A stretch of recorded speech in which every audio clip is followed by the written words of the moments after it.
आज मैं आपको बताऊंगा कि पंचायत प्रतिनिधि गांव में कराएंगे चकबंदी का काम। आपको मालूम होगा कि संपूर्ण बिहार के अधिकांश जिलों में जमीन के सर्वे का काम प्रारंभ हो चुका है। सभी जिलों में एक दो प्रखंडों में कहीं न कहीं कार्य प्रारंभ हो चुका है। शिवहर, बेतिया, अररिया, बहुत सारे जिलों में सर्वे का काम प्रारंभ है। पहले चरण में जब संपूर्ण जमीन का सर्वे कर लिया जाएगा, उसके बाद शुरू होगा गांव में चकबंदी का काम। चकबंदी होता क्या है, पहले हम इसको जानेंगे। तो चकबंदी यह होता है कि मान लीजिए आपके पास 5 बीघा जमीन है या 5 एकड़ जमीन है।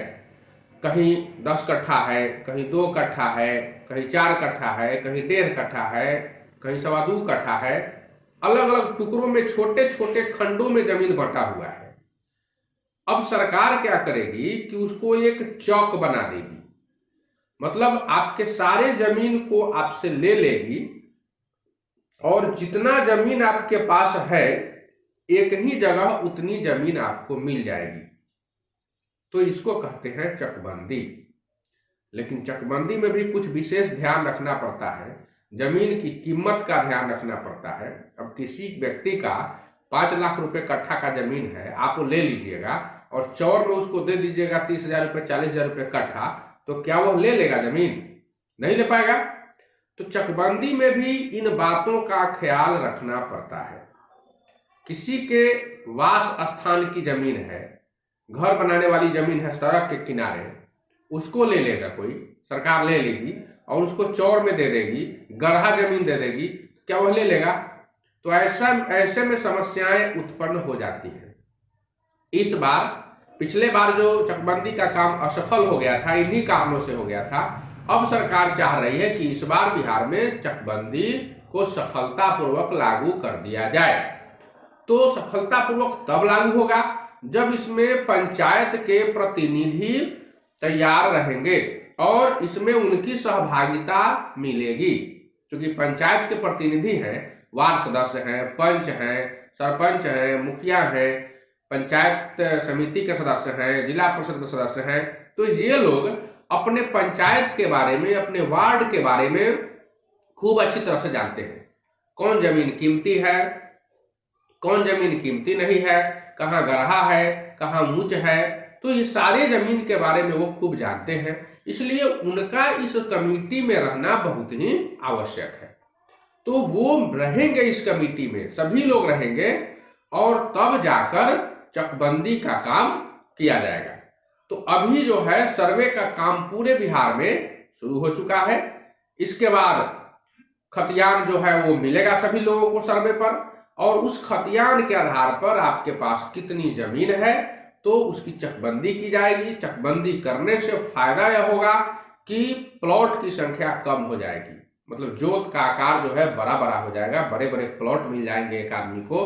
हो सकता है 5 बीघा जमीन में 2-3 प्रकार का जमीन आपके पास हो, कुछ आवासीय भूमि हो और ज़्यादा करके खेती वाली भूमि हो।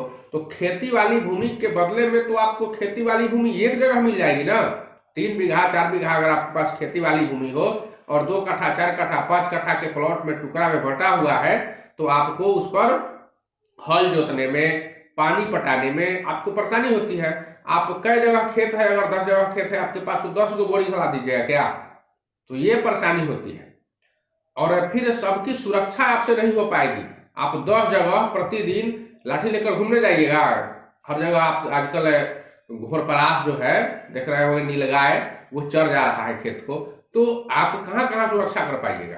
जब एक जगह आपकी जमीन मिल जाएगी 3 बीघा 4 बीघा, तो आप एक ही जगह बोरिंग हलाइएगा। एक बोरिंग से संपूर्ण खेत में सिंचाई का काम कर लीजिएगा। एक जगह एगो मरई बना दीजिएगा तो पूरे खेत की रखवाली हो जाएगी। तो इससे क्या होगा कि एक तो प्लॉट कम हो जाएगा, दूसरी बात की खेत में उत्पादन बढ़ जाएगा।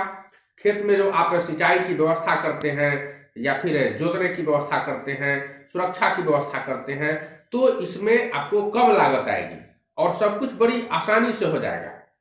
चकबंदी जो होगी, यही फायदा होगा चकबंदी से। और चकबंदी जब पूरा हो जाएगा तो इसके बाद म्यूटेशन का काम होगा, दाखिल खारिज का। तो आपका जमीन जो है आपको मिलेगा, दूसरे के जमीन में से कट कर जो आपको मिलेगा वह खारिज होगा उसके खाते से और आप में दाखिल होगा। तो ये काम जो है ये शुरू हो जाएगा। तो नया जो अभी लोग जो जीते हैं पंचायत प्रतिनिधि, तो इन लोगों की बड़ी महत्वपूर्ण भूमिका होगी इस चकबंदी में, और इनको सलाहकार समिति में रखा जाएगा। पहले जो होता था कि चकबंदी के जो पदाधिकारी होते थे, जिसको चाहते थे उसको चकबंदी में रख लिया करते थे सलाहकार समिति में। तो इससे होता क्या था कि कुछ दलाल किस्म के लोग इस चकबंदी के सलाहकार समिति में चले जाते थे, और वो लोग पिछले बार की तरह देखे होंगे कि पोखरा को अपने नाम से करवा लिया, तो सरकारी भूमि कहीं कहीं पड़ती है उसको अपने नाम से चक करा लिया। तो इस तरह से लोग अपने नाम से सर्वे करा लिया, अपने खतियान में उसको कटवा लिया, नक्शा अपने नाम पर करवा लिया। ये काम लोगों ने किया है। अब सरकार कहती है कि इन लोगों को नहीं रखा जाएगा, वैसे लोगों को अब हम जनप्रतिनिधि को रखेंगे, ताकि अगर कोई गलती करता है तो जनप्रतिनिधि गलती नहीं कर सके और लोग उसको गलती न करने दे। ये व्यवस्था सरकार करने जा रही है। तो अब जो है वह अब चकबंदी पदाधिकारी की मदद से सलाहकार समिति का सदस्य कोई नहीं होगा। अब जो ये जनप्रतिनिधि हैं, गांव के पंचायती राज व्यवस्था के जनप्रतिनिधि हैं, ये लोग इसके पदेन सदस्य होंगे। किसी को बनाने की आवश्यकता नहीं है, खुद ये लोग चकबंदी सलाहकार समिति के सदस्य हो जाएंगे। सरकार इसके लिए कानून बना चुकी है, सिर्फ पारित करना बाकी है। जैसे ही कैबिनेट से और विधानमंडल में इसको मंजूरी मिल जाएगी, बस ये लागू हो जाएगा, और बहुत जल्दी यह लागू होने जा रहा है। मतलब अब तो विधानमंडल का सत्र खत्म हो रहा है, अब इसके बाद विधानमंडल का सत्र अभी चलेगा, वर्षाकालीन सत्र। तो ये मानसून सत्र कहते हैं उसको। जब मानसून सत्र चलेगा जून जुलाई में, तो इसमें यह पारित करा लिया जाएगा। और इस बार जो अभी सर्वे का काम हो रहा है, अभी सभी जिलों में सर्वे पूरा नहीं हुआ है। सब हर जिला में 2-3 प्रखंडों में पायलट प्रोजेक्ट के तहत इसको शुरू किया गया है। तो जैसे ही ये खत्म होगा, उसके बाद पूरे जिले का एक साथ सर्वे होगा, और इस प्रक्रिया में भी 1 वर्ष लग ही जाएंगे। तब तक इस बार मानसून सत्र में विधानमंडल में इस कानून को पारित करा लिया जाएगा, और अब जनप्रतिनिधि जो होंगे, पंचायती राज प्रतिनिधि, वो चकबंदी सलाहकार समिति के पदेन सदस्य बन जाएंगे।